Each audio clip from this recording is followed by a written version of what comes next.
ইংল্যান্ডের বিরুদ্ধে তৃতীয় টেস্টে এন্ট্রি নিচ্ছেন সারফারাজ খানের ছোট ভাই, যিনি একার হাতে ধ্বংস করবেন ইংরেজ বোলারদের। কে এই সারফারাজ খানের ছোট ভাই জানাবো বন্ধুরা। তার আগে ভিডিওটি পুরো দেখো এবং চ্যানেলে নতুন এসে থাকলে চ্যানেলটিকে সাবস্ক্রাইব করবে। তো বন্ধুরা, বর্তমানে টিম ইন্ডিয়া 5 ম্যাচের টেস্ট সিরিজ খেলছে ইংল্যান্ডের বিরুদ্ধে। ডাব্লিউটিসি অর্থাৎ টেস্ট চ্যাম্পিয়নশিপের লড়াইয়ে এই সিরিজটি দুই দেশের জন্যই খুব গুরুত্বপূর্ণ হতে চলেছে। এমন পরিস্থিতিতে সিরিজের শেষ 3 ম্যাচের জন্য সেরা ভারতীয় খেলোয়াড়দের সুযোগ দিতে চাইছেন অজিত আগারকার। প্রথম ম্যাচে কেএল রাহুল ও জাদেজার ইনজুরির পরে কেএস ভারত এবং ঘরোয়া ক্রিকেটে ধারাবাহিকভাবে ভালো পারফরমেন্স দেখানো সারফারাজ খানকে টিম ইন্ডিয়াতে অন্তর্ভুক্ত করা হয়েছিল।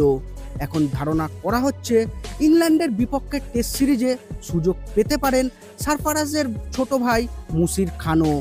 সারফারাজ খানের ছোট ভাই মুশির খান বর্তমানে দক্ষিণ আফ্রিকায় অনূর্ধ্ব-19 বিশ্বকাপে টিম ইন্ডিয়ার হয়ে প্রতিনিধিত্ব করছেন। এই মেগা টুর্নামেন্টে মুশিরের পারফরমেন্স দুর্দান্ত দেখাচ্ছে। টুর্নামেন্টে সর্বোচ্চ রান সংগ্রাহকের তালিকায় তিনি শীর্ষে রয়েছেন। এখনো পর্যন্ত 5 ম্যাচে 334 রান করেছেন মুশির খান। এর মধ্যে নিউজিল্যান্ড ও আয়ারল্যান্ডের বিরুদ্ধে দুর্দান্ত সেঞ্চুরি করেছেন মুশির। এই দুর্দান্ত পারফরমেন্সের ভিত্তিতে তাকে ইংল্যান্ডের বিরুদ্ধে টিম ইন্ডিয়াতে সুযোগ দেওয়া হতে পারে বলে মনে করা হচ্ছে।